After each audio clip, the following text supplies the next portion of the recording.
ಹೇಗಿದ್ರು ಏನ್ ಹೇಳ್ತೀರಿ ರಾಜ್ಯದ ಜನರಿಗೆ 13 ದಿನದ ಬಳಿಕ ಈಗ ಮೊದಲನೇದಾಗಿ ಕರ್ನಾಟಕದ ಎಲ್ಲ ಮಹಾಜನರಿಗೆ ಗಣರಾಜ್ಯೋತ್ಸವದ ಹಾರ್ದಿಕ ಶುಭಾಶಯಗಳನ್ನ ಹೇಳ್ತಾ, ನನಗೆ ಆಗಬಾರ್ದಾದಂಥ ಒಂದು ದುರ್ಘಟನೆ ಆಗಬಾರ್ದಾಗಿತ್ತು.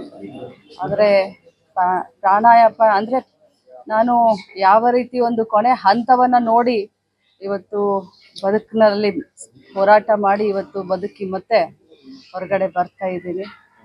ಇದಕ್ಕೆಲ್ಲ ನಮ್ಮ ಹಿರಿಯರ ಒಂದು ಆಶೀರ್ವಾದ, ನಮ್ಮ ತಂದೆ ತಾಯಿಗಳ ಆಶೀರ್ವಾದ, ಮತ್ತು ನಾನು ಈ ಸಂದರ್ಭದಲ್ಲಿ ಬಹಳಷ್ಟು ಜನರಿಗೆ ನಾನು ಧನ್ಯವಾದವನ್ನು ಹೇಳಲಿಕ್ಕೆ ಬಯಸ್ತೇನೆ. ಯಾಕಂದರೆ ಇಂಥ ಒಂದು ಜೀವನದ ಒಂದು ಹೋರಾಟದ ಸಂದರ್ಭದಲ್ಲಿ ರಾಜ್ಯದ ಎಲ್ಲ ಮಠಮಾನ್ಯರು, ಮಠಾಧೀಶರು, ಪೂಜ್ಯರು ನನಗೆ ಬಂದು ಶೀಘ್ರ ಗುಣಮುಖ ಆಗಲಿ ಅಂತ ಹೇಳಿ ನನಗೆ ಆಶೀರ್ವಾದ ಮಾಡಿದ್ದು ನನಗೆ ಬಹಳಷ್ಟು ಶಕ್ತಿಯನ್ನು ಮತ್ತು ಧೈರ್ಯವನ್ನು ತಂದುಕೊಟ್ಟಿತು.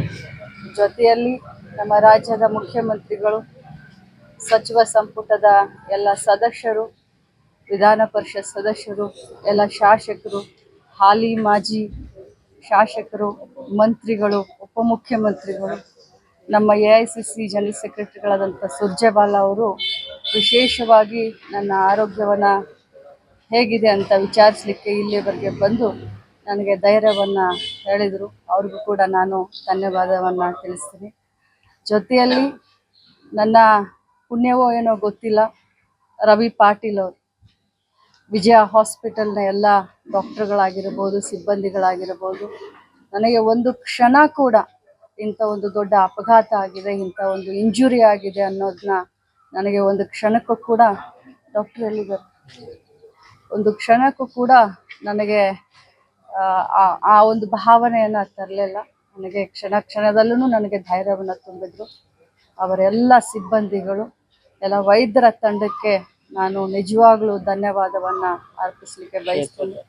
ಕ್ಷೇತ್ರದ ಎಲ್ಲ ನನ್ನ ಗುರು ಹಿರಿಯರು, ಮತದಾರರ ಬಾಂಧವರು ಪ್ರತಿನಿತ್ಯ ಪೂಜೆಯನ್ನು ಮಾಡಿ ನನ್ನ ಒಂದು ಆರೋಗ್ಯ ಬೇಗ ಸುಧಾರಣೆ ಆಗಲಿ ಅಂತ ಏನು ಬೇಡಿಕೊಂಡ್ರು, ನನ್ನ ಭಾಗ್ಯನ ಏನೋ ಬೆಳಗಾವಿ ಗ್ರಾಮೀಣ ಕ್ಷೇತ್ರದ ಎಲ್ಲ ಜನರಿಗೆ, ಜಿಲ್ಲೆಯ ಜನರಿಗೆ, ರಾಜ್ಯದ ಜನರಿಗೆ ನಾನು ಧನ್ಯವಾದ ಹೇಳ್ತೀನಿ. ಜೊತೆಯಲ್ಲಿ ನನ್ನ ಕುಟುಂಬ, ನನ್ನ ತಾಯಿ, ತಮ್ಮ, ನನ್ನ ಸೊಸೆ, ನನ್ನ ಮಗ, ಅಕ್ಕ ತಂಗಿಯರು, ಎಲ್ಲ ಮಾವಂದಿರು ಬೆನ್ನಿಗೆ ನಿಂತು ಧೈರ್ಯ ಕೊಟ್ಟರು. ಜೊತೆಯಲ್ಲಿ ತಮ್ಮೆಲ್ಲರ ಸಹಕಾರ ಕೂಡ ನನಗೆ ಸ್ಫೂರ್ತಿಯಾಯಿತು ಅಂತ ಹೇಳ್ತೀನಿ.